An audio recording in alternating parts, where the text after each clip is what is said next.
Salut l'équipe. Bon, il y a Jutoun qui nous a mis en contact. Apparemment les filles voulaient un peu de contenu sur l'immobilier à Bali, donc on va aller faire un tour dans une villa que je viens de terminer de rénover. Et puis j'espère que ça vous plaira. A plus. On se retrouve là-bas.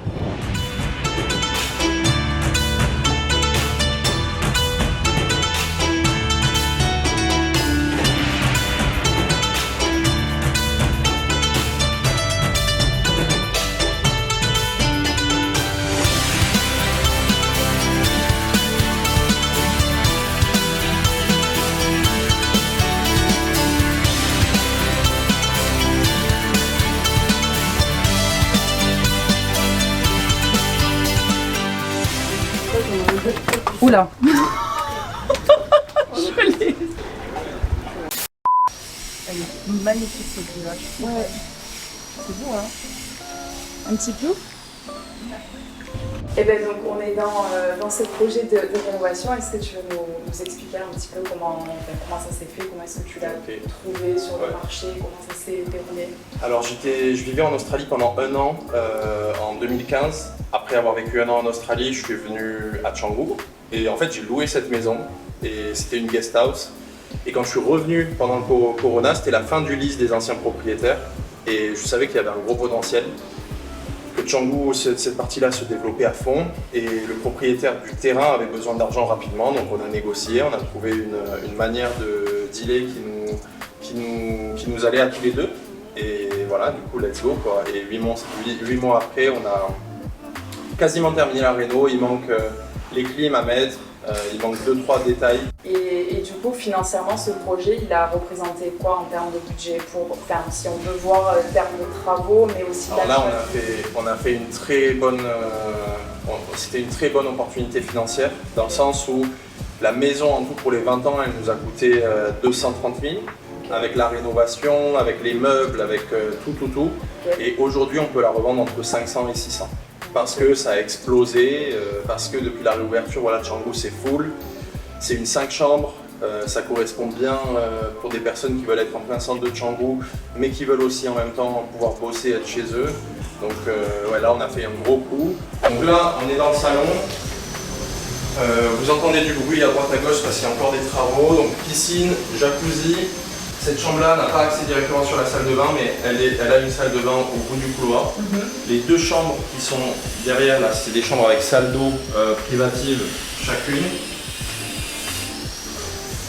Donc là, on a déjà une idée de ce que ça donnera.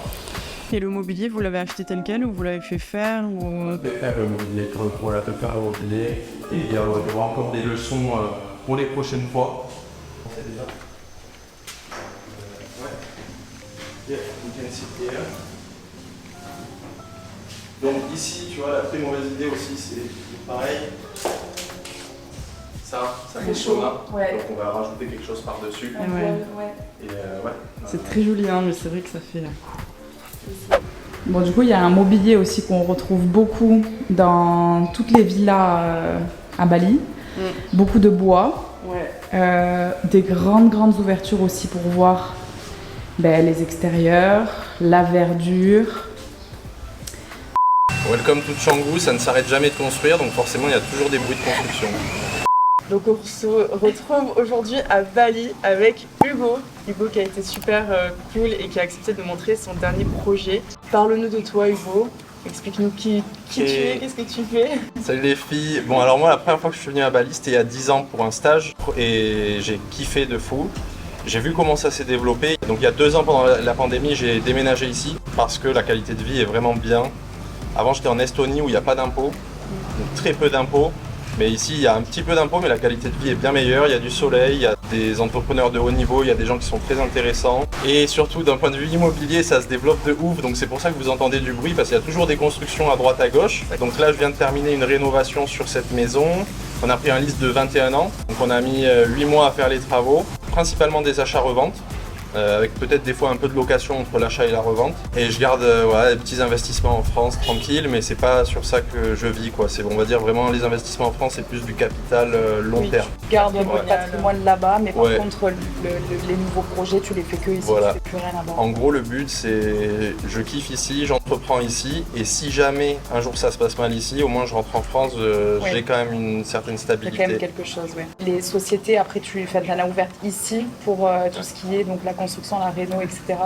Moi je fais de la rénovation aujourd'hui à mon compte avec mes capitaux, et je vais développer ça un petit peu. Et si jamais j'accepte de le faire pour quelqu'un d'autre, c'est en mode association et c'est avec quelqu'un qui a des beaucoup plus gros capitaux, quoi. C'est pas sur une villa. Donc pour l'instant c'est en cours de négociation, mais rien qui est fait. Et du coup, grosse différence entre l'investissement en France et l'investissement à Bali. Qu'est-ce qui change? La rentabilité, le financement. Ici il n'y a pas ou peu de crédit. C'est-à-dire qu'il faut s'autofinancer. Sauf s'il y a des manières de faire. Imaginons j'ai une maison à 500 000 € en France, je la mets en hypothèque, en collatéral. Il y a des sociétés qui vont accepter, des banques qui vont accepter de prêter pour 500 000, mais avec une hypothèque sur la maison en France. Et sachant que ça ne sera que sur des biens en freehold, en totale possession. Alors que ici, la majorité des deals se font sur du leasehold, donc c'est des locations long terme, 21 ans, 20 ans, 25 ans. Et en fait, c'est beaucoup plus avantageux de faire du leasehold ici, si c'est pour faire des opérations financières de l'investissement. Le freehold, ça peut être bien pour y habiter, si on veut finir notre vie à Bali. Mais voilà, le monde change tellement vite qu'on ne le sait pas, donc on sait pas. Donc il vaut mieux avoir un leasehold avec une possibilité d'extension que avoir un freehold qui va vous coûter beaucoup plus cher, qui va vous amener certainement plus de soucis juridiques. Voilà, les leaseholds, c'est très bien. Et du coup, après, au niveau de la banque, c'est ça qui est compliqué parce que la banque, ça. Ils comprennent pas trop ça s'appelle des ventes amphithéotiques. Et ça, du coup, ils ont pas vraiment ils ont pas l'habitude, ils comprennent pas, ils ont besoin d'avoir un asset, un actif qu'ils peuvent saisir. Ouais. Après, ce qui est bien, c'est que le code juridique en Indonésie, c'est comme en France, c'est napoléonien. Okay. Donc il y a des facilités pour signer avec des notaires à distance, etc. C'est quand même assez ressemblant sur beaucoup de points. Et après, il faut juste faire attention à ne pas se faire arnaquer parce qu'il y a des contrats ici qui sont terribles dans l'immobilier. Donc il faut avoir un bon avocat, vérifier toutes les signatures. Donc ça, c'est les grosses différences. C'est surtout au niveau bancaire, au niveau du fait qu'on loue entre guillemets le terrain. Et après, au niveau de la fiscalité, chose qui est très importante. Alors au niveau de la fiscalité, justement, c'est pour ça que c'est intéressant alors c'est intéressant à certains niveaux d'être à Bali. Ça ne marche pas du tout comme en France, en fait. À partir du moment où vous êtes en leasehold, vous devez avoir une société qui peut faire du tourisme, c'est-à-dire pour la location. Les locations, elles sont imposées à 10% du montant des loyers. Okay. On n'est pas sur du bénéfice, on est vraiment sur le chiffre d'affaires réalisé par la villa. Par exemple, cette maison, elle nous a coûté 230 000. Si demain on la relise pour 20 ans à 500 000, on compte la reliser plus parce que les prix ont explosé depuis la réouverture, mais on payera 10% du prix de la transaction. Donc par exemple, si on le relise 500 000, on enlèvera 50 000 et ça fera 450 000 de marge brute. Si on est encore résident fiscal français, tu dois déclarer en France les revenus que tu as à l'étranger. Oui, bien sûr, donc ça doit être déclaré. Après, il faut regarder la convention de double fiscalité entre l'Indonésie et la France. Donc, je ne sais pas exactement comment ça s'appelle, mais il n'y a pas de double imposition. C'est-à-dire que les impôts que vous payez, si vous êtes résident fiscaux français, si vous payez en Indonésie, vous n'allez pas devoir les repayer en France. Mais par contre, si jamais il y a une différence entre les deux, voilà, il va falloir payer le delta. Des fois, il vaut mieux payer un peu d'impôts, mais avoir accès à des crédits bancaires. C'est pour ça que je garde quand même une ou deux sociétés en France. Pour continuer à avoir du crédit bancaire, que se dire je paye 0% d'impôts, je suis à Bali ou je suis au Delaware ou je suis n'importe où. Et par contre derrière tu vas avoir des banques qui te disent mais t'es un gitan fiscal. Vaut mieux avoir quelque chose de bien carré et du coup et être bien conseillé par quelqu'un qui lit les textes, pas par quelqu'un qui fait du marketing, c'est très important. Il faut savoir que ce deal là, on l'a fait pendant le coronavirus. D'accord. Et moi, ce que je dis toujours, c'est qu'en immobilier, il faut savoir bien acheter. Parce que la revente, elle est assurée. Même si, on va dire, il y a un méga crash et l'immobilier perd 20% de sa valeur, c'est pas grave. Parce qu'en fait, tu as toujours quelque chose sur la tête. Donc, tu as juste à être patient. C'est pas comme investir dans une action. Alors, bien que je fais de la finance, du trading, etc., une action, si une société se casse la gueule, elle peut mettre 30 ans à revenir ou ne jamais revenir. Crypto, c'est pareil. Ceux qui étaient sur Luna, ils se sont fait défoncer, ils n'ont plus rien. immobilier, tu auras une maison, tu pourras faire de la location, tu pourras y vivre. Donc c'est très important de bien acheter. Et les périodes de crise sont les meilleurs moments pour acheter, que ce soit coronavirus, que ce soit la crise économique qui arrive. C'est là où il y a les meilleures opportunités. C'est pour ça d'ailleurs que j'ai fait des offres sur 2 autres appartements, un ensemble, en fait, un immeuble de rentabilité ici à Bali. Et si j'ai pas exactement les conditions que je veux, je n'irai pas parce que cet argent-là investi dans ces 2 appartements, peut-être qu'il va me rapporter 80%. Mais si j'attends le bon moment, le bon achat, il me rapportera 150-200%. Et ça, sur de l'immobilier, c'est beaucoup et c'est des rentabilités qu'on n'a pas en France. Il faut savoir être un sniper aussi dans l'immobilier. Sniper, voilà. Ouais. Non mais c'est bien, et justement tu t'as acheté ça pendant le Covid. Ouais. Est-ce que c'était compliqué? Est-ce que le Covid a compliqué les choses? Ça a fait que c'était plus long? Ça a fait que non? Ou rien à voir? Alors je pense qu'en général, les manières de travailler sont très différentes en Europe et ici. Donc il y a toujours des retards, il y a toujours des incompréhensions dues aux différents langages et aux différentes cultures de travail. Donc là, par exemple, sur ce projet, on est à 2 mois et demi de retard. Il nous reste encore...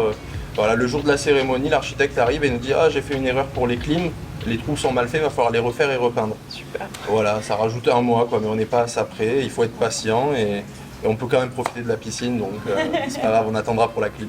Justement, en ce moment, on a beaucoup de personnes qui nous disent j'ai peur d'investir, le climat, le contexte économique actuel, est-ce que c'est toujours le bon moment? Est-ce que voilà, est-ce qu'il faut que...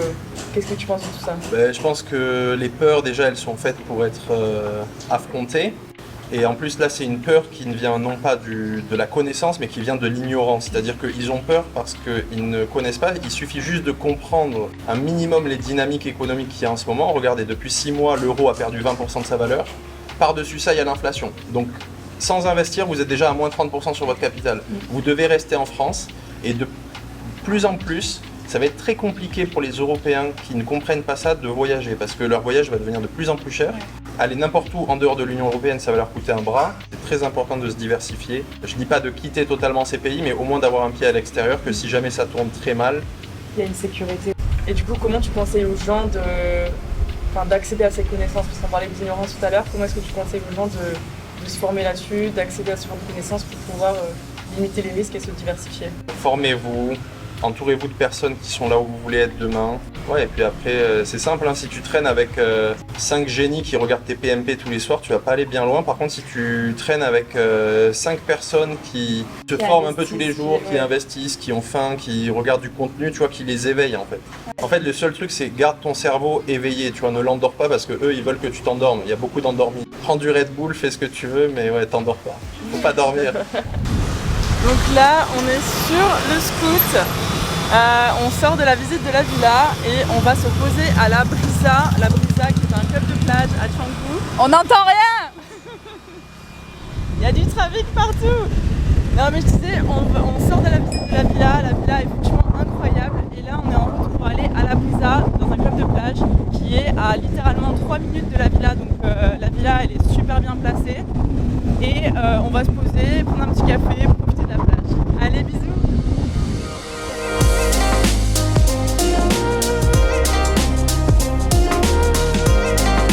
Salut. Bon, aujourd'hui, je rencontre les filles qui... 1, 2, on va. Petit coucou. Fusion.